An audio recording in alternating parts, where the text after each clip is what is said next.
Hello everybody. Tonight I'm basically going to do a reading for the murder of Nipsey Hussle. I'm sure that everybody's heard about the murder of Nipsey Hussle, and I decided to do a reading to open up eyes of those that are wondering what happened to him and why it happened to him and why it happened today of all days.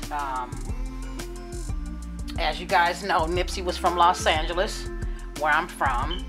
He's from the inner city of Los Angeles, which is the Rolling 60s area, and he was affiliated with Rolling 60s, which is another reason why he was where he was when he was murdered.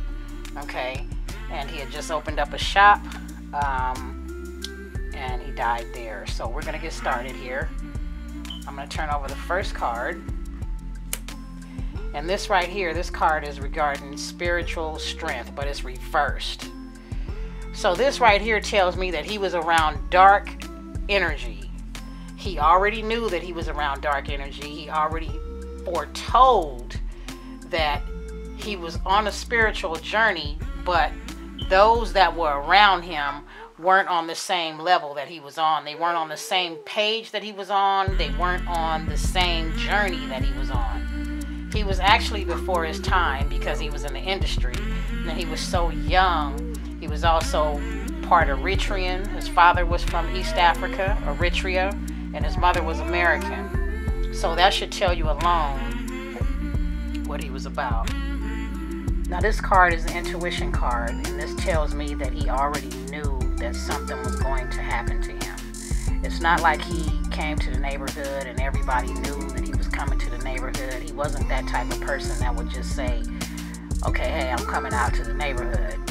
He would be discreet with whatever he did and whatever moves he made, he was discreet. But for some reason today, he had a feeling that something was going to happen. He was already warned prior to him coming, but he second-guessed himself, which is what a lot of us do. We second-guess ourselves and we don't follow our first mind. This card right here says disruption.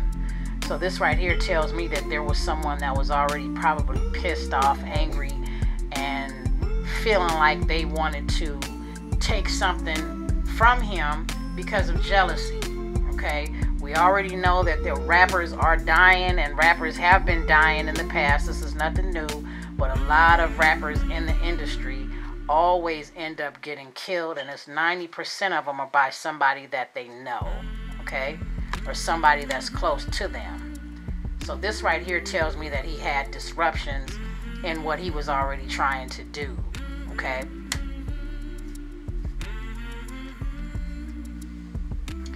This card right here tells me that authority was something that Nipsey was actually against, as far as the establishment, as far as government, as far as things that was corrupt.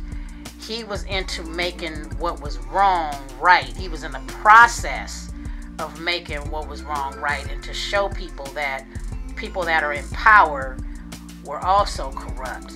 He was trying to open up doors slowly but surely, and because of that, this shows this card right here, meaning that the authoritative figure was a negative impact in his life, to the point where he was trying to point this out through his music, as well as him making power moves with buying buildings, abandoned buildings, building apartment buildings. He had a lot of plans that he wanted to do to help his community. He was also a very, very, very humble lover of the neighborhood, okay? Right here, he wasn't able to do anything to fulfill his wishes. You see how this card is reversed? This talks about fulfillment of wishes, and it's upside down, which is reversed, which means that he was not able to fulfill those dreams because his life was cut short. It wasn't natural causes. This is someone that took his life, okay? This right here shows that he was triumphant with his success. When he was an underground rapper, he worked very, very hard at coming above ground, and he was able to become an above ground rapper, and he had triumphant success, but he was willing to share that success. He wasn't just going Hollywood and saying the hell with the neighborhood. He wasn't doing that. He was the type of person that he wanted to give back to the neighborhood, and he did. He did that. You know, for him to die, and first of all, I definitely want to give my condolences to Lauren London and the family. That was a hell of a loss, and it shouldn't have happened. I'm sending my sympathy out to the family, his kids. I know how they must be feeling. I can imagine. He was a workaholic. He was the type of person that this shows that he didn't get a lot of rest. He was always moving and going and trying to figure out things. Even when he was laying down asleep, he wasn't asleep. He was always up, and his mind was always going. So this card right here tells me that he was the type of person that was always thinking of new projects and plans for himself and for the people around him and those that he loved. I also feel from him that he was very close to his family. I can feel his presence. He doesn't even understand now that he's gone. He really doesn't understand that.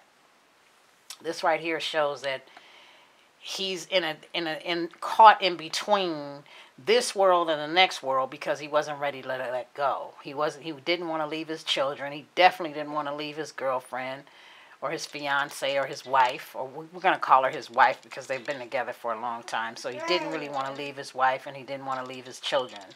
You know, this right here shows that everything that he worked hard for didn't work out for him the way he expected it to. Okay? This right here talks about the mental conflict. So this tells me that he had a love for the neighborhood, but he knew that the neighborhood was not for him. Even though he knew in a twisted way that these people were jealous of him, he even tweeted his last tweet and said that his strongest enemies were his biggest blessing. So to him, that was a very, very deep comment that he made, or he tweeted. And for him to die after he tweeted that shows a lot that he was already on a spiritual journey anyway. This right here was truth that people didn't like to hear, that he sung, that he rapped about in his music, that he talked about in his interviews. He was also on a path with Dr. Sebi. He was on his way of bringing out the truth of a lot of things that people didn't want to see happen. For sure, definitely. I believe that his murder was also something political. I believe that it went deeper than what we see on the surface. Okay? I'm going to leave you guys with that because that's pretty deep for what I just told you guys about Nipsey's death. Remember, we had the death of Tupac. We had the death of Biggie. We had the death of all these rappers who were actually trying to make a difference in their neighborhoods, and their lives were cut short. So think about that for a little bit, and think about the political side of it as well as the neighborhood side. All right? With that being said, peace.